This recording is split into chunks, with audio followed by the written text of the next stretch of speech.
আসসালামু আলাইকুম। সিলেট স্টুডিও থেকে চ্যানেল এস সিলেটের খবরে সবাইকে স্বাগত।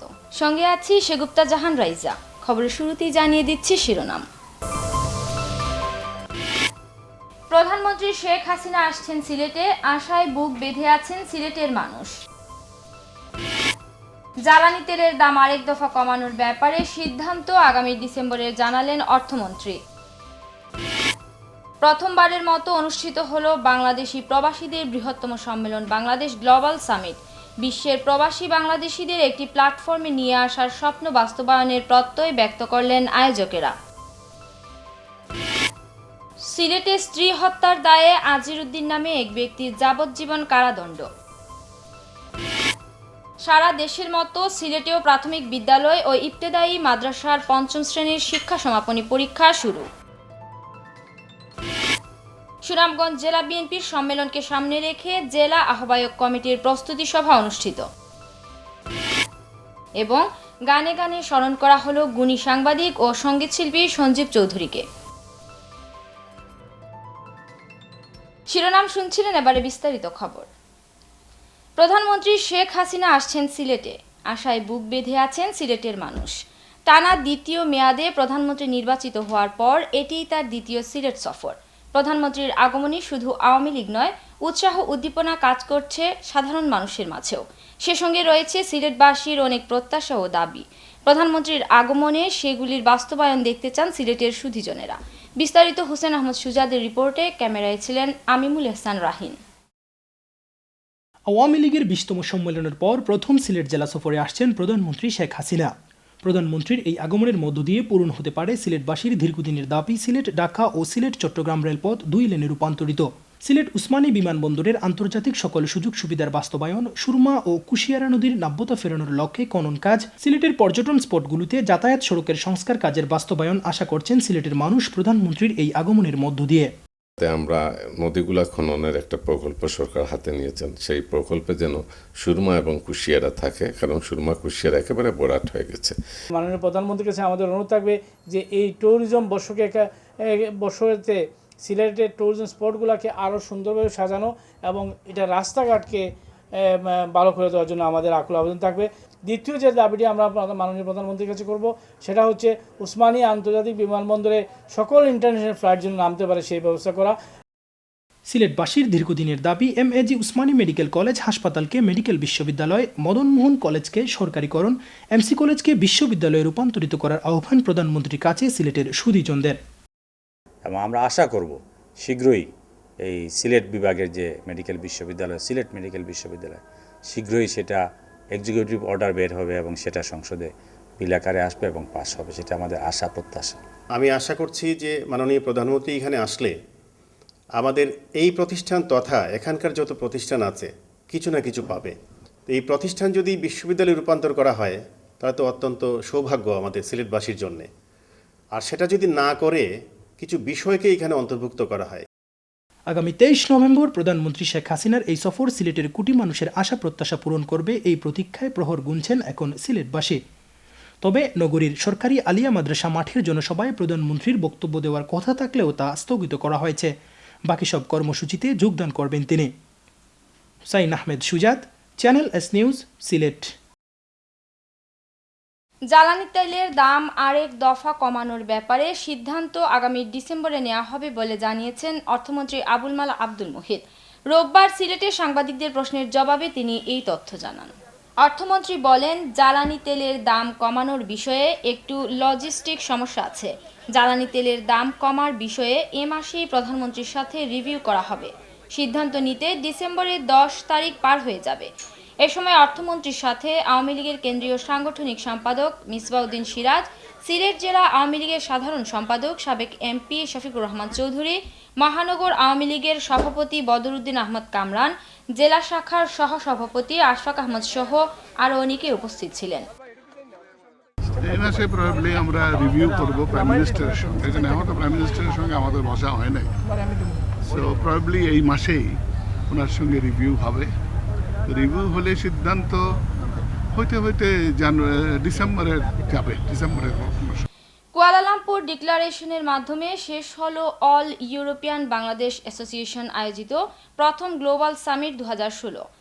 প্রবাসীদের সমস্যার সম্ভাবনা, দেশে বিনিয়োগ, জ্বালানি, পরিবেশ, পর্যটন, অভিবাসন সহ উন্নয়নের সব বিষয় নিয়ে আলোচনা শেষে কুয়ালালামপুর ডিক্লারেশন নামের ঘোষণাপত্র প্রকাশ করেন আয়োজকরা। আমাদের স্টাফ রিপোর্টার হাসানুল হক উজ্জ্বলকে সাথে নিয়ে মালয়েশিয়া থেকে বিস্তারিত জানাচ্ছেন মঈনুদ্দিন মঞ্জু। বাংলাদেশ গ্লোবাল সামিটের দ্বিতীয় দিনে রোববার সকাল থেকে সন্ধ্যা পর্যন্ত পৃথক পৃথক 4টি সেমিনারের আয়োজন করা হয়। বিশেষায়িত এই কর্মশালায় বিভিন্ন দেশ থেকে আসা বিজ্ঞ প্রবাসীরা বাংলাদেশিদের সম্ভাবনা ও করণীয় নিয়ে আলোচনা করেন। আলোচনা শেষে প্রবাসীদের সমস্যা, সম্ভাবনা, দেশে বিনিয়োগ, জ্বালানি, পরিবেশ, পর্যটন, অভিবাসন সহ উন্নয়নের নানা বিষয় নিয়ে কুয়ালালামপুর ডিক্লারেশন নামে একটি ঘোষণাপত্র প্রকাশ করেন আয়োজকরা। যে আমরা এখানে কয়েকটা সিদ্ধান্ত নিয়েছি, যেটার নাম হচ্ছে কুয়ালালামপুর ডিক্লারেশন। বাংলাদেশের সরকারের সঙ্গে আলোচনার মাধ্যমে অনেক সমস্যার সমাধান করতে পারে, যেগুলো আমরা আলোচনা করেছি এবং সিদ্ধান্ত নিয়েছি। কুয়ালালামপুর ডিক্লারেশনকে বাস্তবায়ন করতে পারলে প্রবাসীদের অগ্রযাত্রা আরও বেগবান হবে, এমনটাই প্রত্যাশা সামিটে অংশগ্রহণকারীদের। আমাদের কুয়ালালামপুর ডিক্লারেশনের মূল উদ্দেশ্যটা কি? মূল উদ্দেশ্যটা হচ্ছে বাংলাদেশের যারা ডায়াসপোরা আছে এবং অ্যাট দ্য সেম টাইম এই ডায়াসপোরার মাধ্যমে বাংলাদেশে কীভাবে আমরা উন্নত আরেকটা দেশ হিসেবে দেখতে চাই। ঘোষণাপত্রে যেসব বিষয় আলোচিত হয়েছে তার মধ্যে প্রধান হচ্ছে আমাদের প্রবাসী বাংলাদেশিদের নাগরিকত্ব আইন নিয়ে বাংলাদেশ সরকারকে অনুরোধ করা হয়েছে।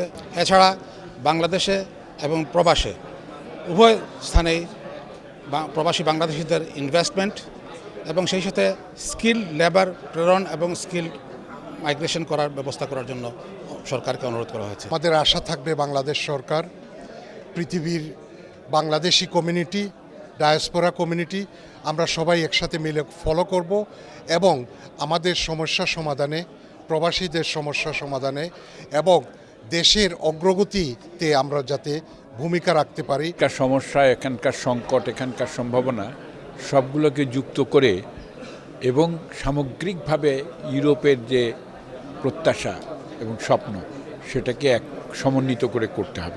সন্ধ্যায় সমাপনী অনুষ্ঠানে যোগ দেন মালয়েশিয়ার পর্যটন ও সংস্কৃতি মন্ত্রী দাতো সেরি মোহাম্মদ নাজরি বিন আব্দুল আজিজ। তিনি আয়বার এই উদ্যোগকে ঐতিহাসিক একটি উদ্যোগ হিসেবে অভিহিত করেন।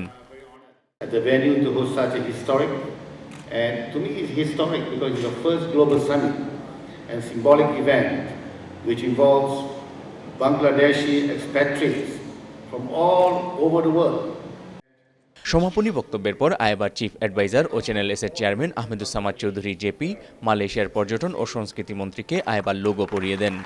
এর আগে সমাপনী অনুষ্ঠানে বক্তব্য রাখেন মালয়েশিয়ার বাংলাদেশের হাই কমিশনার মোহাম্মদ শহীদুল ইসলাম ও আয়বার সেক্রেটারি জেনারেল কাজী এনায়েতুল্লাহ।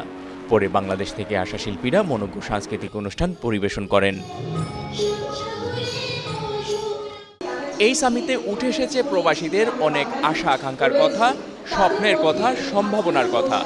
আর এসব সম্ভাবনাকে বাস্তবে রূপ দেয় এখন সবচেয়ে বড় চ্যালেঞ্জ। আর এই চ্যালেঞ্জে জয়ী হবেন প্রবাসীরা, বাংলাদেশকে এগিয়ে নেবেন আরও সামনের পানে। এই প্রত্যাশা এখন সবার। Moinuddin Manju, channel S news, Kuala Lumpur, Malaysia. Bharat Bangladesh সীমান্তে গুলি বর্ষণ ও মাদক চোরাচালান সমস্যার সমাধানে ঐক্যমত্য প্রতিষ্ঠার মধ্য দিয়ে সিলেটে বর্ডার গার্ড বাংলাদেশ বিজিবি ও ভারতীয় সীমান্ত রক্ষী বাহিনী বিএসএফ এর আঞ্চলিক অধিনায়ক পর্যায়ের 4 দিনব্যাপী সম্মেলন শেষ হয়েছে। মঙ্গলবার সিলেট মহানগরীর মেন্দিবাগে একটি অভিজাত হোটেলে এই উচ্চ পর্যায়ের সম্মেলন শুরু হয়।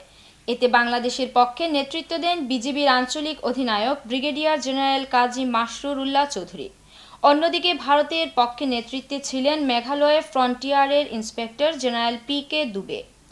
এছাড়াও দুই দেশের সীমান্ত রক্ষী বাহিনীর সংশ্লিষ্ট পদস্থ কর্মকর্তারা যোগ দেন। সম্মেলনের শেষ দিন শুক্রবার বিকেলে সম্মেলনস্থলে আয়োজিত সংবাদ সম্মেলনে জানানো হয়, অত্যন্ত আন্তরিক ও সৌহার্দ্যপূর্ণ পরিবেশে দুই পক্ষ সীমান্ত সংক্রান্ত বিভিন্ন সমস্যার সমাধানে একমত হয়েছে। তবে কিছু সমস্যার ব্যাপারে দুই দেশের বিভিন্ন মন্ত্রণালয়ের মধ্যে আরও তথ্য উপাত্ত আদান প্রদানের প্রয়োজন থাকায় আলোচনা হয়নি। পরবর্তী সময়ে সেগুলো বিষয়ে আলোচনা করা হবে। সিলেটে স্ত্রী হত্যার দায়ে আজির উদ্দিন নামে এক ব্যক্তির যাবজ্জীবন কারাদণ্ড হয়েছে। একই সাথে 10,000 টাকা জরিমানা করা হয়েছে তার। অনাদায়ে তাকে আরও 1 মাস কারাদণ্ড ভোগ করতে হবে। বৃহস্পতিবার অতিরিক্ত জেলা ও দায়রা জজ প্রথম আদালতের বিচারক জুলফিকার হায়াতে রায় ঘোষণা করেন। বাদীপক্ষের আইনজীবী এ তথ্য জানিয়েছেন। দণ্ডপ্রাপ্ত আজিরউদ্দিন কানাইঘাট উপজেলার মমতাজগঞ্জ গ্রামের সোনাউল্লার ছেলে। মামলা সূত্রে জানা গেছে, আজিরউদ্দিন 2010 সালের 30 মার্চ যৌতুকের দাবিতে অন্তঃসত্ত্বা স্ত্রী রেশমা বেগমকে গলা টিপে হত্যা করেন। এ ঘটনায় পরদিন রেশমা বেগমের ভাই শাহিন আহমদ বাদী হয়ে গোলাপগঞ্জ থানায় আজিরউদ্দিনকে আসামি করে মামলা দায়ের করেন। খবরে নিচ্ছে ছোট্ট একটা বিরতি, সঙ্গেই থাকুন। ফিরে অন্যান্য খবরের সাথে আরও যা থাকছে। সারা দেশের মতো সিলেটেও প্রাথমিক বিদ্যালয় ও ইবতেদায়ী মাদ্রাসার 5ম শ্রেণীর শিক্ষা সমাপনী পরীক্ষা শুরু। সুনামগঞ্জ জেলা বিএনপির সম্মেলনকে সামনে রেখে জেলা আহ্বায়ক কমিটির প্রস্তুতি সভা অনুষ্ঠিত